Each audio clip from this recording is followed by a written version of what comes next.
Let's stay on the jobs controversy now with James Carville, Democratic strategist, our GMA contributor. Thanks for joining us this morning, James. And we do know that almost anything having to do with jobs right now is going to be a controversy. But who could have predicted this fight yesterday over the timing of the president's speech? It seems like both sides in Washington now determined to get everyone hating them.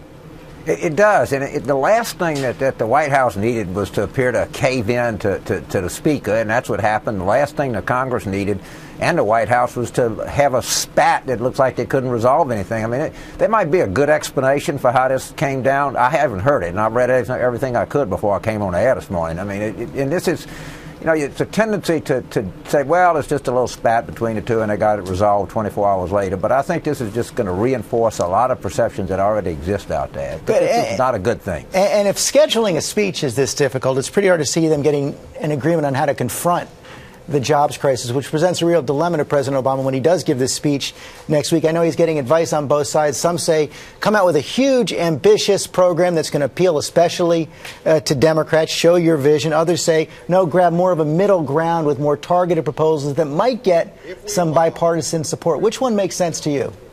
Well, they're not going to get any bipartisan support in anything that they propose. They can't get the payroll tax extended. So, just go out and this document is not so much that the speech is important, George, it's to follow up after the speech. And this is going to have to be what they're going to run the 2012 campaign on. This Congress is not going to pass anything that the president proposes. That's pretty clear. The Speaker Boehner said he got 98% of what he wanted in the last deal, and the House Republicans are just not going to do it. So get whatever you do, get something that you're going to stick to and run on it in 2012. It doesn't matter if it's little or small; it's not going to pass. And how about on the Republican side? They are having that big debate next Wednesday night. It'll be the first debate for the new frontrunner who's really transformed the race, Texas Governor Rick Perry. Is it going to be time now for his opponents, especially Mitt Romney, to take him on a lot more directly?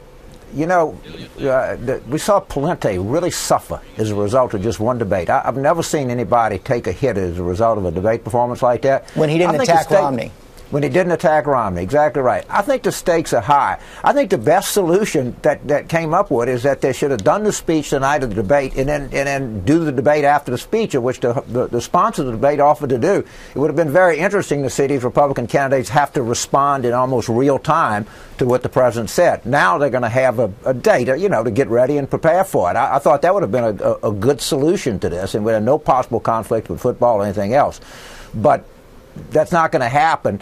And I do think this is a really big debate, and I think the White House was out of bounds in trying to schedule a speech during the debate. I know I would, if given a choice between watching a debate and the speech, I'd have watched the debate, and I'm not even a Republican, or even close to being a Republican. I want to see 10 seconds this thing. left. Palin this weekend, does she get in or out? She's going both to Iowa and New Hampshire.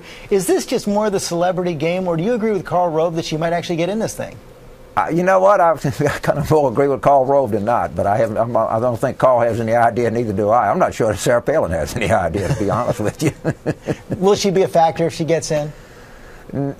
She'll be a factor in terms of generating interest and everything else. I don't think she's going to be a factor in terms of, she's certainly not going to win. Presumably she could hurt Perry some. That's what people think. I don't know that for sure. I can't wait to see this debate next week. It's going to be a barn burner. James Carville, thanks very much.